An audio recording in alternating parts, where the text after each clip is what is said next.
అందరికీ నమస్కారం అండి. జీత్ విజయాస్ ఛానల్కు స్వాగతం. మన హిందూ ధర్మం మహాసముద్రం లాంటిది. సముద్రంలోని ప్రతి బిందువు సాగర అంశే అయినట్లు హైందవంలోని ఉపదేశాలు, నియమాలు, సాంప్రదాయాలు అన్నీ ధర్మ వివేచనకు నెలవులై విషయ విశిష్టత, భావ గాంభీర్యం కలిగి ఉంటాయి.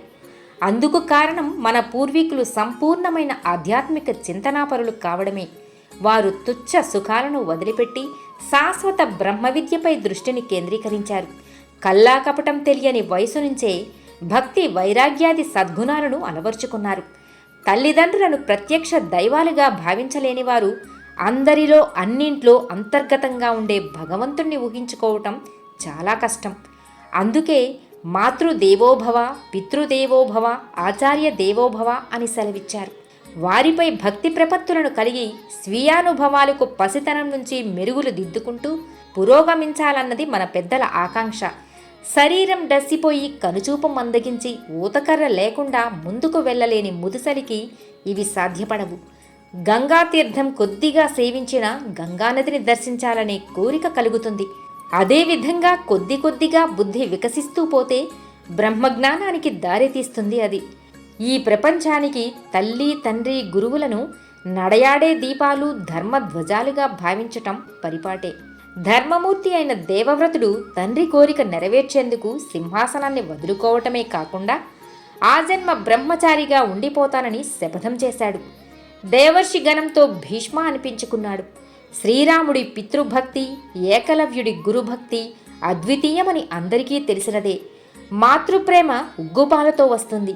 ఈ ప్రేమ భక్తిగా మళ్ళినప్పుడు తండ్రి, గురువులపై చెప్పకనే ఆ భక్తి కలుగుతుంది. మనసును తన ఆధీనంలో పెట్టుకోగలిగినప్పుడు మనిషికి అహంకారం నశిస్తుంది. స్థిరమైన మనసుతో మోక్ష సాధనకు ప్రయత్నించి సాధిస్తాడు.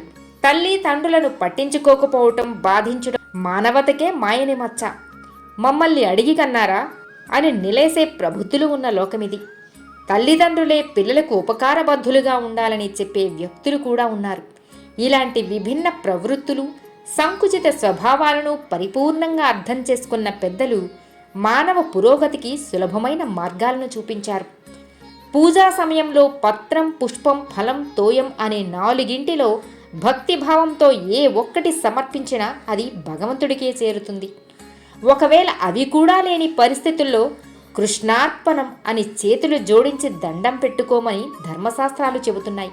అలాగే పెద్దల్ని గౌరవభావంతో చూస్తే పూజించినట్లే అవుతుందని కూడా మన శాస్త్రాలు చెబుతున్నాయి. అమ్మా నాన్నలు ఎన్నో ప్రయాసల కోర్చి ఆ బిడ్డను కని పెంచుతారు. ప్రతిఫలం ఆశించకుండా ప్రేమతో పెంచి పెద్ద చేస్తారు. అందుకు ప్రతి వ్యక్తి తల్లిదండ్రులకు కృతజ్ఞుడిగా ఉండాలి.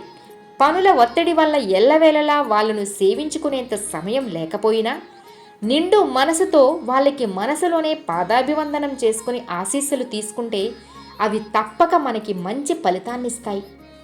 సర్వేజన సుఖినో భవంతు.